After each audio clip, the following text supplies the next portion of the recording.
pleasant afternoon to you. We thank you for joining us. Here is the Ogtv news at noon. I am Adesina Anidugbe.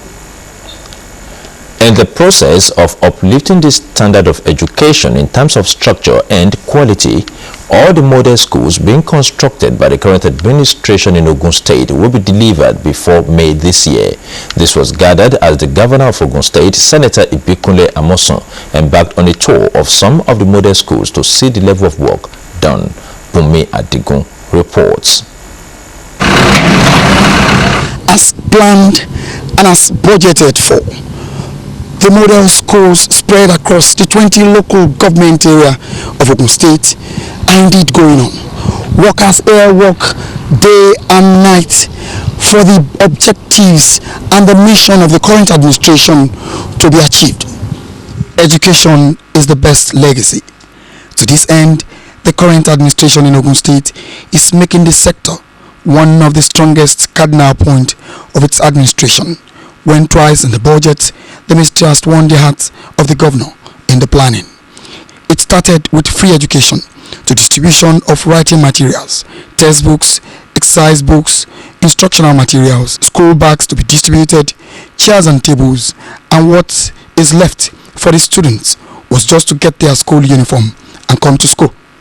Another giant stride embarked upon is the model schools strategically located in the 20 local government areas of the state, where in a short time will be ready for all and sundry. We have metal workshop, wooden workshop, science laboratory, and other classrooms, plus the hostels for male and female at the back of the building over there. Somehow in construction there are some structural issues which we are working with the ministry to correct. So next week everything is going to really pick up, and we're promising to make completion. So if you are working simultaneously, and all of them are working simultaneously with the volume of work and working day and night, by the grace of God, if anything will work well before April end, we should be able to hand over the project.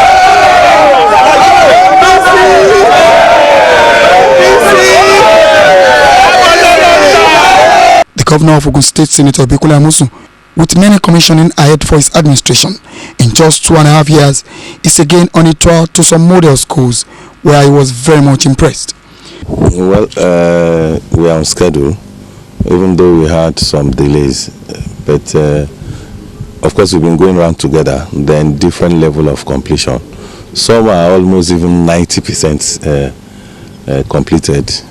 Like probably this place we can't say maybe 70 or so, but we are pushing, and I'm sure that I can assure the good people of Ogun State that definitely we will have students here come September.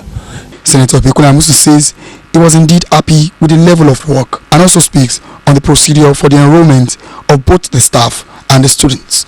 You know, we cannot have the students in without the teachers. Indeed, you will see we have, as we speak, we have engaged, or let me say we are engaging. We are interfacing with those that have proven that they have the wherewithal to run this kind of school. We are going to interface with them, the Ministry of Education.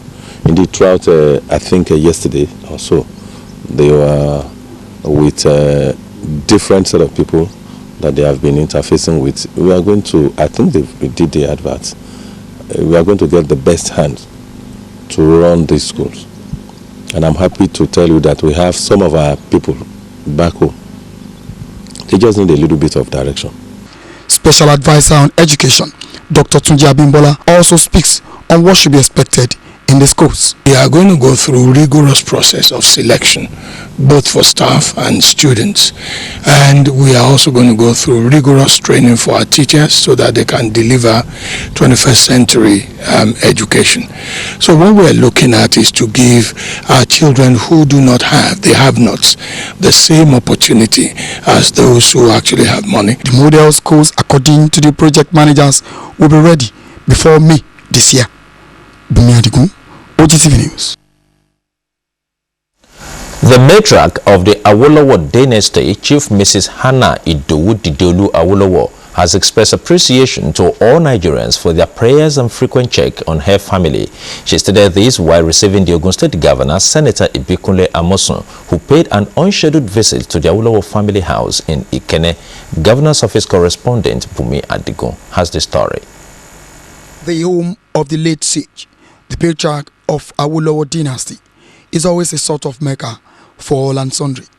It has within a mausoleum of the late sage, indeed a tourist attraction to visitors and also a melting point for Yoruba, as the wife of the late sage is still a force to be reckoned with. The governor of Ogun State, Senator Ibikunle Amosun, makes Ikene another home, as he has always promised to be beside Mama Awolowo, always to check how she's faring. He's looking very radiant as always, and we should thank God primarily and thank all of them because they are taking good care of Mama.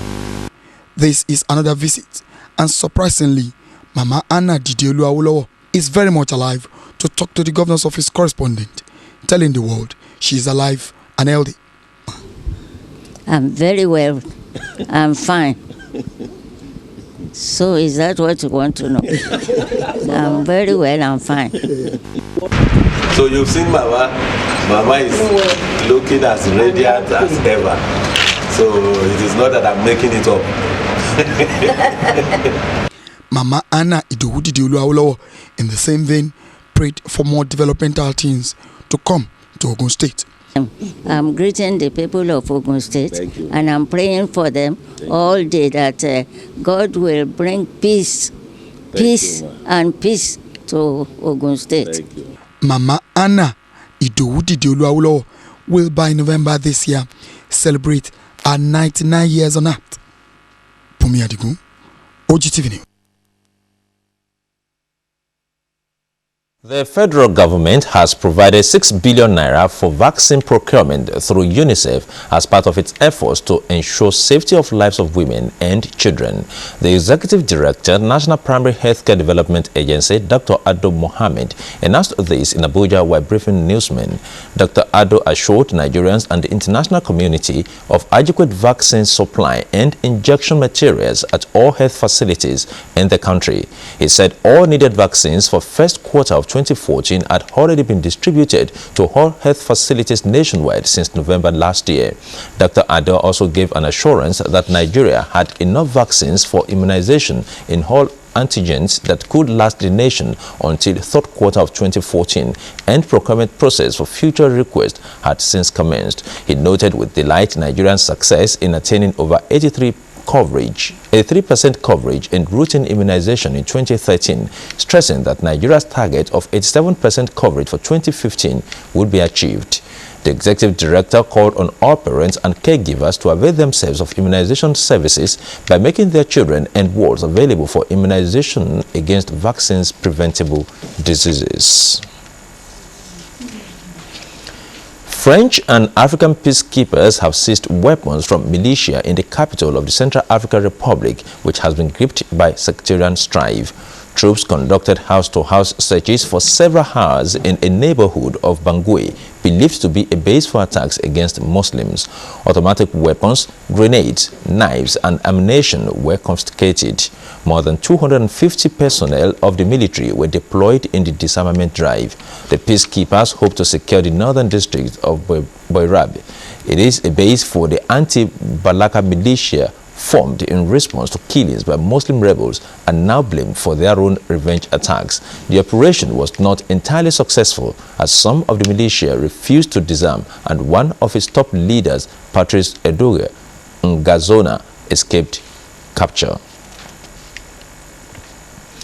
The post-Egyptian President Mohamed Morsi is due to start a new trial on charges of espionage and conspiring to commit acts of terror.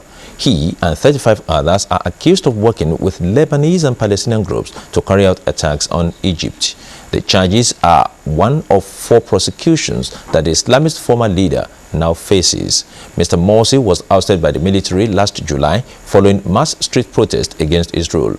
Since then, there has been a severe crackdown on its Muslim Brotherhood group as well as on other activists seen as hostile to the military-backed government. Hundreds of people have died in clashes between security forces and pro-Morsi protesters since he was deposed. Proceeding in 2 other trials have already commenced. The first concerns his escape from prison in jailbreak in 2011, during which police officers were killed. In the other, he is accused of inciting the killing of protesters near the presidential palace when he was in office in 2012. The fourth trial will be on charges of insulting the judiciary.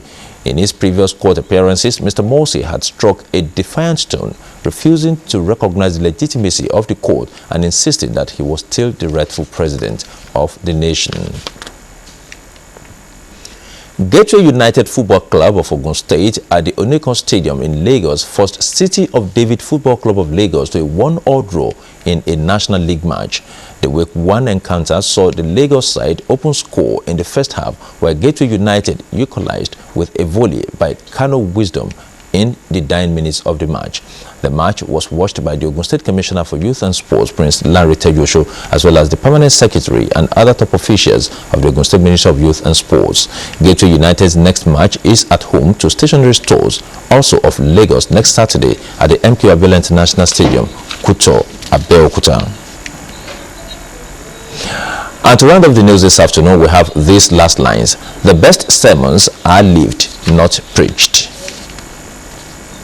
You can watch us live on www.ogtv.com.ng.